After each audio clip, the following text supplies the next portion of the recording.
Bismillahirrahmanirrahim. Subhanallah walhamdulillah wala ilaha illallah wallahu akbar. Wala haula wala quwwata illa billahil aliyyil azim. Assalamualaikum warahmatullahi wabarakatuh. Bismillahirrahmanirrahim. Alhamdulillahirabbil alamin. Allahumma sholli ala sayyidina Muhammadin wa ala alihi wa sahbihi ajmain, amma ba'du. Para sahabat-sahabat YouTube yang saya hormati, yang saya banggakan, alhamdulillahirabbil alamin, kita bisa berjumpa lagi. Semoga semuanya dalam ridho Allah, pertolongan Allah, serta diberi kelimpahan rezeki yang halal barokah, serta kesehatan jasmani rohani seluruh keluarga. Amin ya robbal alamin. Pada video yang ke-18 ini, insya Allah saya akan men-share sebuah faedah tentang ilmu aji lembu sekilan.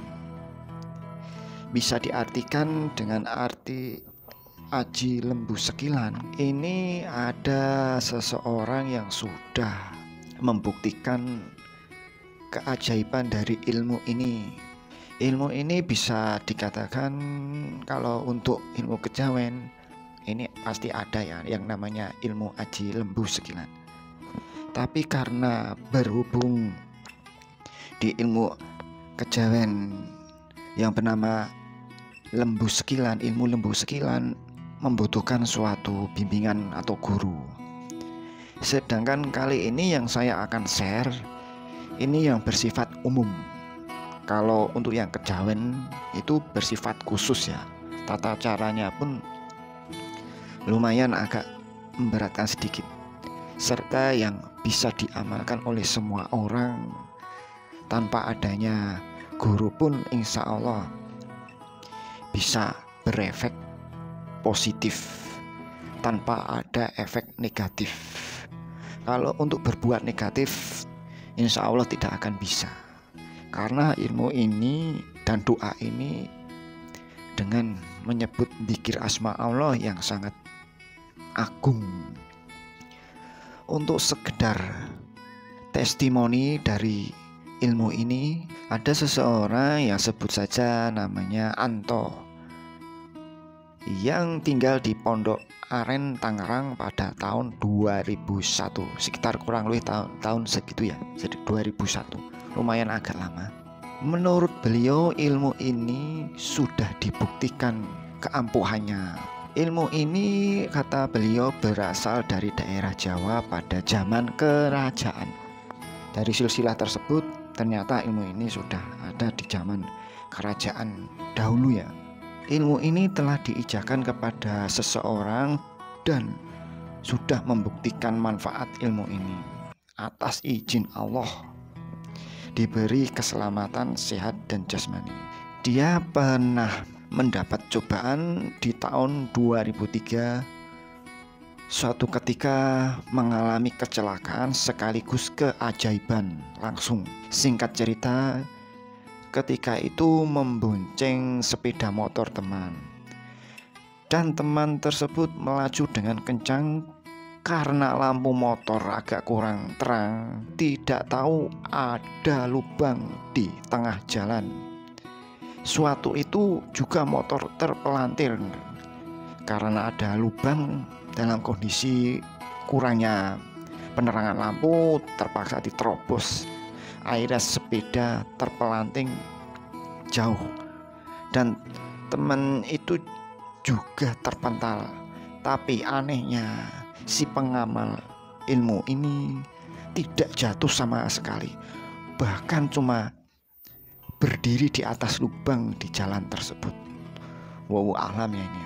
Temannya tersebut mengalami lecet, kena aspal motor juga. Tidak rusak karena teman saya sangat bandel. Jadi karena sudah terbiasa mengolah atau mengendalikan sepeda motor dengan kecepatan yang tinggi, jadi bisa menghandle. Perjalanan pun dilanjut. Bukannya yang kedua ini dengan pelan-pelan, malah justru teman tersebut melaju lebih kencang lagi. dan akhirnya di sebuah tikungan yang tajam karena motor melaju dengan kecepatan tinggi sehingga ketika berbelok tidak bisa menguasai. Akhirnya motor bablas ke kebun lagi. Teman tersebut terpental ke kebun dan anehnya lagi, si pengamal tersebut tidak jatuh lagi. Bahkan posisi berdiri tanpa disadari. Itu keanehan yang pertama dan yang kedua. Untuk yang ketiga, nah ini saat terjadi tawuran dikeroyok orang kurang lebih 6 orang. Si pengamal ilmu tersebut dipukul orang karena posisi terdesak pukulan bertubi-tubi mengarah ke seluruh badan. Anehnya tidak merasakan sakit sama sekali. Tapi karena si pengamal tersebut berjumlah 3 orang dan 30 orang yang mau mengeroyok akhirnya kabur. Si pengamal tersebut percuma kalau nekat melawan. Dikarenakan ya di samping banyak 30 orang, walaupun keajaiban tidak merasakan ketika dipukul, tapi lebih baik ya mending mengalah saja, menghindar dari suatu perselisihan yang tidak ada arti dan maksud serta tujuan, malah justru akan menimbulkan masalah yang besar. Menurut sahabat si pengamal mengijazahkan ilmu tersebut, sebenarnya kalau zaman dulu itu pukulan atau serangan apapun akan kandas dalam jarak 1 jengkal atau 1 kilan ya, kilan tangan, 1 kilan. Ilmu ini juga berfungsi sebagai pengobatan. Untuk persyaratannya yang harus kita kerjakan, mengerjakan puasa 3 hari, yaitu puasa sunnah biasa, tapi tidak boleh makan makanan yang bernyawa. Misalkan makanan yang mengandung unsur nyawa seperti telur, ayam, daging, pokoknya sesuatu yang bersifat dari hewani. Jadi kalau makan ya cuma tahu, tempe, sayur-sayuran. Kalau untuk bumbu diusahakan jangan pakai masako atau micin, karena masako atau micin itu bisa saja terbuat dari unsur tambahan hewani. Ya berarti ya kalau bumbunya cuma garam, bawang putih, bawang merah atau yang lainnya, asalkan tidak ada unsur hewani. Di samping puasa 3 hari, yang terakhir ditambah 1 hari, yaitu puasa batin. Puasa batin ini lebih berat daripada puasa biasa. Puasa batin Anda boleh makan dan minum di siang hari. Makan dan minum di siang hari boleh, asalkan seperti yang ditambahkan tadi, tidak makan yang berunsur hewani. Intinya kita itu puasa batin harus menjaga benar-benar panca indera kita. Jadi ya mata itu tidak boleh dibuat untuk melihat hal yang bermaksiat, atau tangan menyentuh orang yang bukan muhrimnya.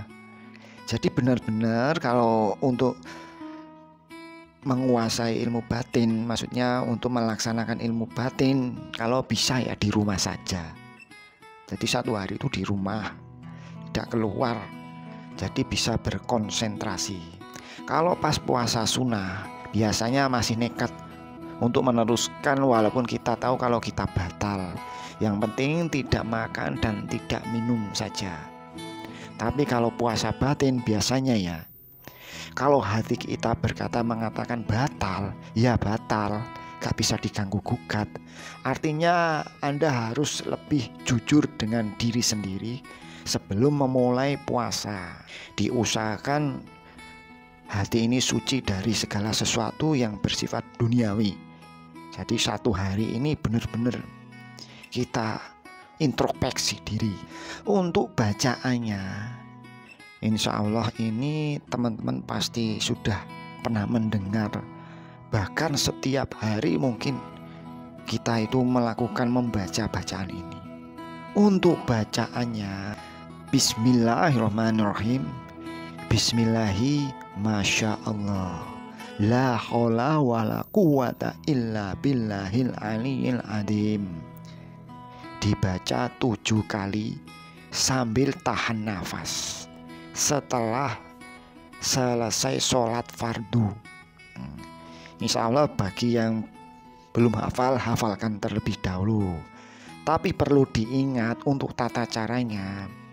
Sebelum melaksanakan puasa sunnah tadi, puasa 3 hari ditambah 1 hari, sebelumnya mandi wajib atau mandi besar dulu dengan niat seperti ini ya. Bismillahirrahmanirrahim, aku niat mandi wajib untuk menghilangkan hadas besar karena lillahi ta'ala. Nah, seperti itu saja niatnya. Pakai bahasa Indonesia enggak apa-apa. Atau kalau pakai bahasa Arab ya, bismillahirrahmanirrahim, namaitul huzlah dirafilil atasil akbari fardolillahi ta'ala. Itu juga bisa. Tapi kalau sekiranya tidak hafal ya pakai bahasa Indonesia seperti yang tadi saya sebutkan, tidak apa-apa. Setelah itu baru melaksanakan puasa. Kalau belum hafal dihafalkan dulu. Bismillahirrahmanirrahim, bismillahi masya Allah, la haula wala quwata illa billahil aliyil adzim. Untuk waktu pas puasa, kalau bisa ya setelah sholat itu dibaca sebanyak 49 kali. Lebih bagus itu 313 kali. Kalau sudah hafal insya Allah sedikit ya hitungan 313. Tapi kalau belum terbiasa ya mungkin luar biasa, memakan waktu yang lumayan. Kalau ingin cepat bisa memperoleh energi yang besar, bisa dibaca 1000 kali setelah sholat. Luar biasa ini. Setelah sholat dibaca 1000 kali. Jadi setelah sholat subuh 1000 kali, setelah sholat duhur 1000 kali, setelah sholat fardu 1000 kali kalau kuat. Tapi insya Allah ilmunya lebih cepat dirasakan. Untuk penjelasan membaca doa tadi di saat puasa setelah sholat fardu tidak tahan nafas ya. Misalkan kalau dalam jumlah bacaan besar seperti dibaca 49 atau 313 atau 1000 kali, itu tidak tahan nafas. Membacanya cuman bismillahirrahmanirrahim, bismillahi masya Allah, la haula wala quwata illa billahil aliyil adzim, itu 1 kali. Nah, untuk yang tahan nafas dibaca ketika mau melakukan sesuatu, mau mencoba, itu dibaca tahan nafas 7 kali. Nah, untuk mengetes jika ilmu sudah berhasil atau tidak, kita akan mencobanya. Sebelum kita mencoba, baca tadi ya doa bismillahirrahmanirrahim, bismillahi masya Allah, la haula wala quwata illa billahil aliyil adzim 7 kali tahan nafas. Kemudian kalau yang punya ayam, cobalah cari ayam yang baru menetas. Biasanya ayam yang baru menetas akan mengejar atau mematuk siapa saja yang akan mendekati. Nah, sebelum misalkan seperti ini, kita mempunyai ayam atau pitik Jawa sedang bertelur angrem atau mengangermi ya, bahasa Indonesia ya istilahnya apa ya, mengangermi lah gampangnya kalau bahasa Jawa, mengangermi telur oleh si ayam betina. Coba dibaca sebelum mengambil telur. Seandainya ya ketika mengambil telur tidak dipatuk atau ditutul oleh ayam betina itu, berarti Anda sudah berhasil menguasai ilmu tersebut. Alangkah baiknya mohon diperhatikan untuk kata bismillahi masya Allah. Itu artinya sendiri adalah dengan menyebut nama Allah yang segala sesuatu terjadi atas kehendak dan kekuasaannya. Itu ya sangat jelas dan bisa dipahami. Untuk yang la haula wala quwata illa billahil aliyil adzim, tiada daya dan upaya kecuali dengan kekuatan Allah yang maha tinggi lagi maha agung. Nah, insya Allah ini efeknya sangat positif dan tidak membuat kita suatu ketika membahayakan bagi kita.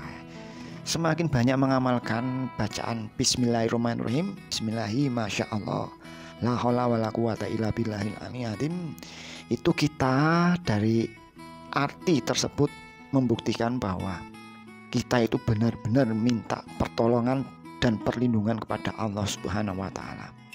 Jadi untuk khasiat lainnya bisa juga untuk tameng atau pagar badan, perlindungan diri. Ketika kita dikeroyok tanpa sengaja, insya Allah tidak akan merasakan apapun. Yang kedua itu menjaga diri kita dari berbagai kecelakaan. Insya Allah atas izin Allah kita akan dijaga oleh Allah dari hal-hal yang tidak kita inginkan. Yang ketiga itu bisa untuk pengobatan. Jadi untuk pengobatan ini bisa dipraktekkan. Ambillah segelas air putih, lalu baca amal tersebut. Ya, amalan tadi ya, Bismillahirrahmanirrahim, Bismillahi Masya Allah, la haula wala quwata illa billahil aliyil azim, dibaca 7 kali sambil tahan nafas. Setelah itu minta kepada Allah Subhanahu wa taala, misalkan seperti ini ya. Bismillahirrahmanirrahim. Ya Allah, dengan perantara bacaan doa tadi, kula nyuwun pertolongan pada Gusti Allah agar melalui media air putih ini untuk mengobati titik-titik atas izin Allah. Kun fayakun. Nah, misalkan seperti itu ya. Ilmu ini bisa diamalkan siapa saja, baik laki-laki atau perempuan atau anak yang terpenting di umur di atas 17 tahun yang sudah dewasa pemikirannya. Bagi yang untuk perempuan, ibu-ibu, misalkan ada punya seorang suami yang begitu keras sampai menampar atau kekerasan dalam rumah tangga, istri yang soleh itu kan tidak beraninya hanya berdoa. Nah, siapa tahu bagi seorang istri yang mempunyai suami sering nampar, bisa mengamalkan amalan ini. Ketika ditampar ya tidak akan terasa, insya Allah. Itu untuk melindungi diri. Dan berusaha si istri berdoa kepada Allah supaya suami bisa diberikan kehalusan hati, kehalusan sikap agar tidak keras terhadap istri. Untuk menghaluskan hati sang suami sudah ada di video saya, mohon disimak, untuk penakluk hati. Nah, itu ya bisa diamalkan dengan tujuan lillahi ta'ala, minta pertolongan kepada Allah Subhanahu wa taala. Kalau yakin kita minta kepada Gusti Allah. Nah, bagi yang sudah menguasai benar, diusahakan pantangannya jangan pernah sombong, atau diusahakan jangan merasa bisa. Karena apa? Ada ilmu itu yang lebih tinggi tingkatannya. Langit 1 masih ada langit 2, masih ada langit 3. Kita sebagai manusia biasa janganlah merasa sombong ketika berhasil. Diamalkan ilmu ini dengan ikhlas karena lillahi ta'ala. Jadi setelah sholat fardu itu dibaca seikhlasnya, sama biasanya 7 kali ya dibaca 7 kali. Insya Allah itu otomatis kalau kita membaca setiap hari dengan ikhlas karena lillahi ta'ala, segala apapun bahaya akan dilindungi oleh Allah Subhanahu wa taala. Jadi seandainya ya, jika dalam hati kalau sudah berhasil menguasai ilmu ini, nanti otomatis kekuatannya atau powernya akan berkurang. Kalau merasa diri kita itu bisa atau sombong, itu akan berkurang. Lama-lama juga bisa hilang kalau sering sombong. Doa yang saya sebutkan tadi ini adalah ilmu alaman pelindung aji lembu sekilan yang bersifat umum. Kalau yang khusus itu ada gurunya. Dulu seperguruan saya waktu saya belajar, di samping saya juga belajar di Pak Kiai pondok pesantren, juga ilmu Pak Kiai Ustadz yang dari ilmu kejawen. Nah, untuk yang ilmu aji sekilan, lembu sekilan yang bersifat khusus, ini jika dipukul oleh orang dalam jangka jarak 1 kilan itu tidak akan mengenai tubuh kita. Jadi ilmunya agak berat sedikit untuk mengamalkannya. Kalau ada orang yang mau memukul itu malah justru dia akan terpental dengan sendirinya dalam jangka jarak 1 kilan. Kalau kita mau memukul itu juga dalam jangka 1 kilan, tidak sampai ke tubuh orang tersebut sudah mental. Nah, seperti ini yang sifatnya khusus, yang ada gurunya. Jadi saya itu alhamdulillah belajar dari yang ilmu kiai sama ilmu yang kejawen. Jadi dipadukan, diambil sisi baiknya, sisi yang paling bagus, yang bermanfaat bagi diri kita maupun sekeluarga maupun orang lain yang membutuhkan. Amalan ini untuk melindungi diri kita dari mara bahaya. Zaman sekarang ini banyak orang yang belajar pencak silat, tapi untuk berlatih pencak silat juga membutuhkan waktu yang lama.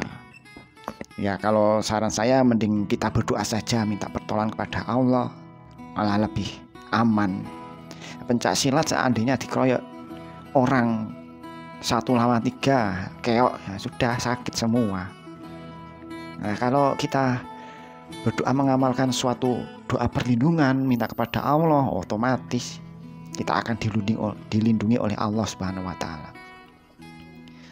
Bisa jadi ya, ini dari doa bacaan ini bisa melindungi kita dari ilmu-ilmu yang tak kasat mata.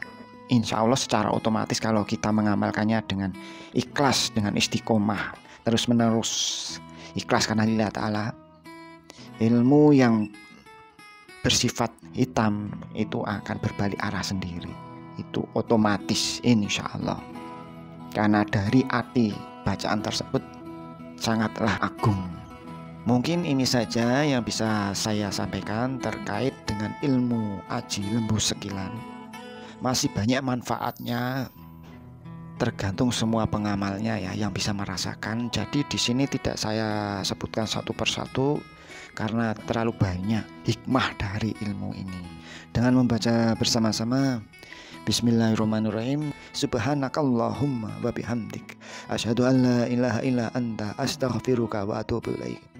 Allahumma sholli ala sayyidina Muhammad wa ala ali sayyidina Muhammad sallallahu ala Muhammad, astaghfirullahaladzim. Wassalamualaikum warahmatullahi wabarakatuh.